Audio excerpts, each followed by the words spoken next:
Selamat siang, Budian dan teman-teman semua. Kami dari kelompok 4 akan mempresentasikan tentang perjalanan bangsa dalam teks cerita sejarah. Anggota kelompok kami ada Aditya Yuda absen 2, Bilen Elsa absen 8, Samuel Christian absen 24, Tesalonia Gloria absen 28, serta Julius Pariano absen 34.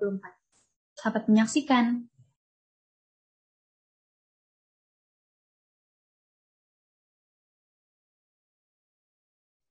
Yang pertama ada bagian A, menentukan informasi penting dalam teks cerita sejarah. Pengertian teks sejarah. Pengertian teks sejarah adalah naskah atau narasi yang mengandung unsur sejarah. Ada beberapa unsur yaitu tokoh, waktu, nama tempat, dan peristiwa sejarah. Berikutnya ciri-ciri teks sejarah. Ciri-ciri teks sejarah ada 5, yaitu menampilkan latar masa lalu, kedua disajikan secara kronologis, ketiga berbentuk teks cerita ulang, keempat sering menggunakan konjungsi temporal, kelima isinya dapat berupa fakta, dapat berupa fiksi dengan latar cerita berupa fakta. Next. Jenis-jenis teks sejarah. Teks cerita sejarah berdasarkan fakta sejarah. Teks cerita sejarah berdasarkan fakta sejarah disusun berdasarkan fakta sejarah, tokoh, latar, dan kronologis peristiwa yang diceritakan di dalam teks sejarah harus benar-benar ada. Seperti contoh, Hatta, Aku Datang Karena Sejarah, karya Sergius Sultanto. Berikutnya, teks cerita sejarah fiksi. Teks cerita sejarah fiksi merupakan cerita fiksi yang mengambil latar peristiwa masa lalu. Tokohnya bersifat fiktif, tetapi latar dan waktu peristiwa yang dipakai harus berupa fakta. Contohnya Lingkar Tanah, Lingkar Air, karya Ahmad Tohari. Next. Informasi penting dalam teks sejarah. Informasi dalam teks cerita atau novel sejarah. Langkah-langkah menumbuhkan informasi penting teks sejarah, ya berikut membaca teks cerita atau novel sejarah secara seksama. Kedua, mengidentifikasikan pokok isi dalam teks cerita atau novel sejarah. Ketika mencatat pokok isi dalam teks cerita atau novel sejarah. Selanjutnya, unsur pembangunan teks cerita sejarah. Unsur pembangunan teks cerita sejarah dibedakan menjadi unsur intrinsik dan ekstrinsik. Unsur intrinsik membangun isi cerita sejarah. Sementara itu, unsur ekstrinsik membangun cerita sejarah dari luar, seperti keadaan masyarakat dan unsur sosial waktu peristiwa sejarah itu terjadi. Next.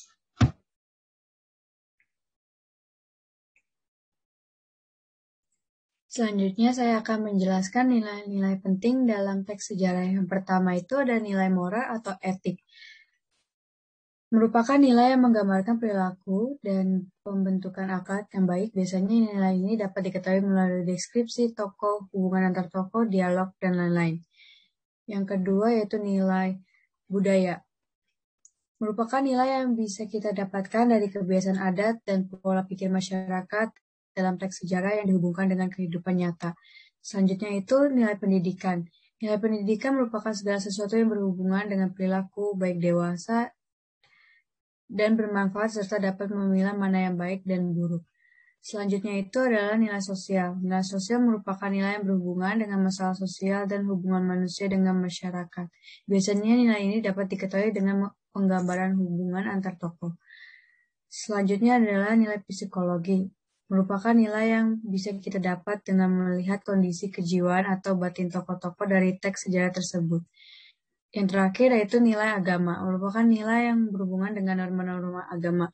Biasanya nilai ini dapat diketahui dengan simbol agama tertentu, kutipan atau dalil dari suatu kitab suci, dan penggambaran nilai-nilai kehidupan yang dilandasi ajaran agama yang bersifat universal. Next. Selanjutnya yaitu kita menentukan nilai-nilai dalam teks cerita sejarah. Dengan cara membaca cerita dalam teks cerita sejarah dengan seksama, menelaah perbuatan tokoh dalam cerita, menentukan nilai yang terkandung dalam cerita, menyimpulkan nilai yang terkandung dalam cerita dengan bahasa sendiri. Selanjutnya yaitu keterkaitan nilai teks sejarah dengan kehidupan masa kini. Nilai-nilai yang ada dalam teks sejarah mungkin masih memiliki hubungan dengan nilai kehidupan pada masa kini. Nilai-nilai tersebut dapat diketahui dengan menganalisis tindakan tokoh dalam cerita. Nilai kehidupan dalam cerita sejarah harus disimpulkan Preferensi pembaca akan sangat penting dalam menafsirkan nilai-nilai dalam teks cerita sejarah. Yang terakhir yaitu ada konversi nilai-nilai teks cerita sejarah menjadi teks eksplanasi. Untuk mengubah nilai-nilai dalam teks cerita sejarah menjadi teks eksplanasi, kita harus mengetahui terlebih dahulu struktur teks eksplanasi. Fenomena teks eksplanasi adalah teks yang bertujuan untuk menjelaskan fenomena alam, fenomena sosial. Struktur teks eksplanasi terdiri atas pernyataan umum, deretan penjelasan, dan penutup atau kesimpulan. Setelah mengetahui struktur teks eksplanasi, pokok isi teks cerita sejarah dikembangkan menjadi isi dari teks eksplanasi. Selanjutnya kita susun sebuah teks eksplanasi sesuai dengan struktur teks eksplanasi yang tepat.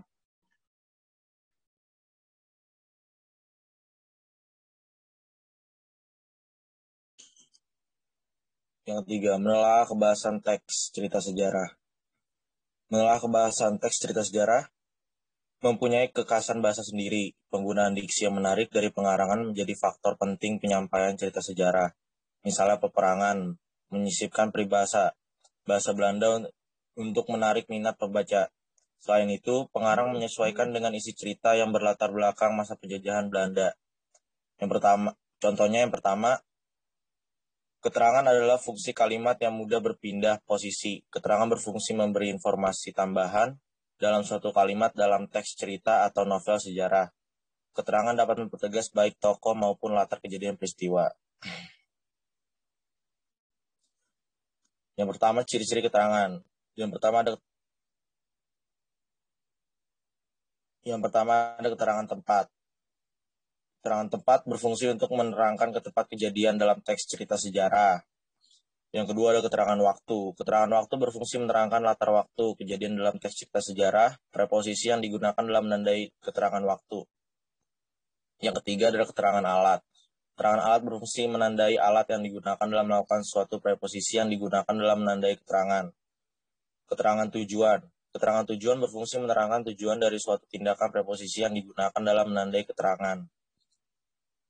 Yang kelima, keterangan cara. Keterangan cara berfungsi menerangkan cara yang dilakukan untuk melakukan sesuatu preposisi. Yang keenam, keterangan penyerta. Keterangan penyerta berfungsi menerangkan penyerta dalam sebuah kalimat preposisi. Yang ketujuh, keterangan perbandingan. Keterangan perbandingan berfungsi membandingkan dua aspek, baik yang sama maupun yang berbeda. Kemudian ada keterangan sebab. Keterangan sebab berfungsi menerangkan alasan terjadinya suatu kejadian preposisi yang digunakan dalam menandai keterangan ini.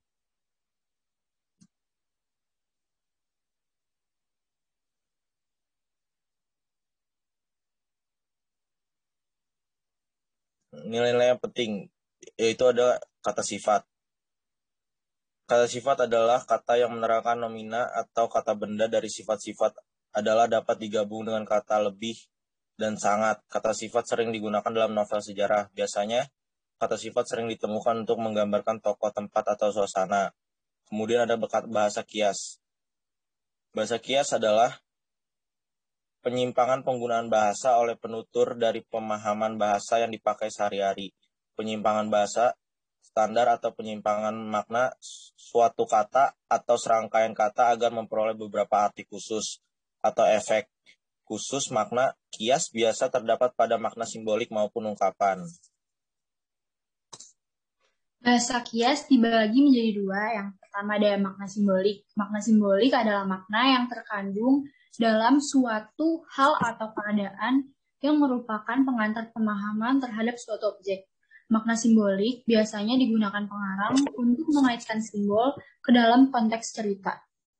Untuk contoh, kalian bisa melihat halaman 33 di LKS.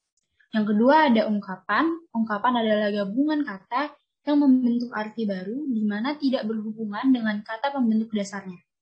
Biasanya digunakan untuk menyampaikan makna khusus atau makna baru yang akan membuat teks cerita lebih menarik.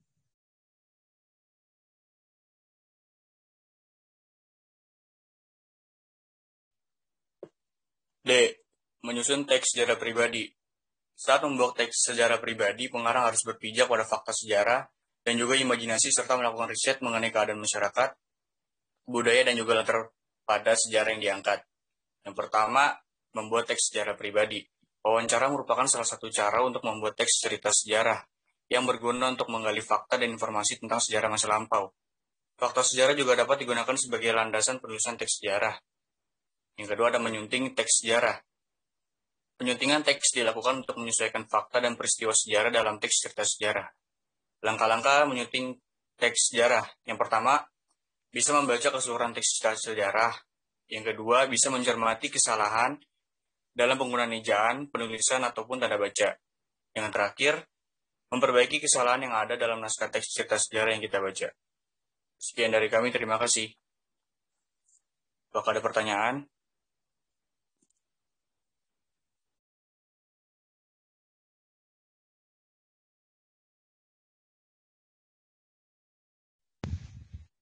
Saya dari perolehan kelompok 2 ingin bertanya, apakah manfaat simbol-simbol dalam teks cerita sejarah? Terima kasih.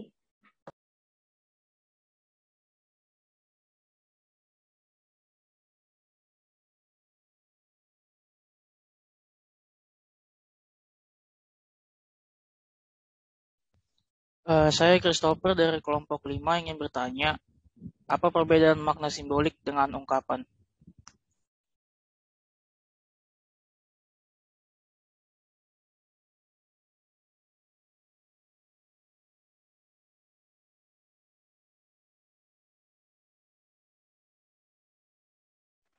Saya Auli Marisa dari kelompok 1 ingin bertanya, apa perbedaan unsur intrinsik dan unsur ekstrinsik?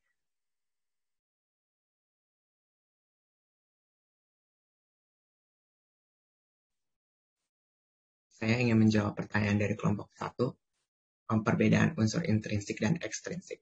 Yang pertama, unsur intrinsik itu unsur-unsur yang membangun karya sastra itu sendiri. Unsur ini secara langsung membangun cerita sehingga novel berwujud. Yang kedua, unsur-unsur ekstrinsik terdiri atas keadaan subjektivitas individu pengarang yang memiliki sikap, keyakinan, dan pandangan hidup yang semua itu mempengaruhi karya yang ditulis. Saya akan menjawab kelompok 2, simbol-simbol dalam penulisan teks cerita sejarah. Simbol yang digunakan penulis tersebut mempunyai arti tersendiri. Simbol tersebut dapat dimaknai oleh pembaca. Pembaca dapat mengaitkan simbol tersebut dengan konteks cerita. Makna simbol tersebut pasti berhubungan dengan kontrak peristiwa yang diceritakan dalam teks cerita sejarahnya. Saya akan menjawab dari pertanyaan kelompok 5, apa perbedaan antara makna simbolik dengan ungkapan? Makna simbolik merupakan simbol yang digunakan penulis untuk menyampaikan suatu makna. Sedangkan ungkapan merupakan bahasa kias yang sering digunakan dalam penulisan novel untuk menyampaikan makna baru agar lebih menarik dan tidak monoton.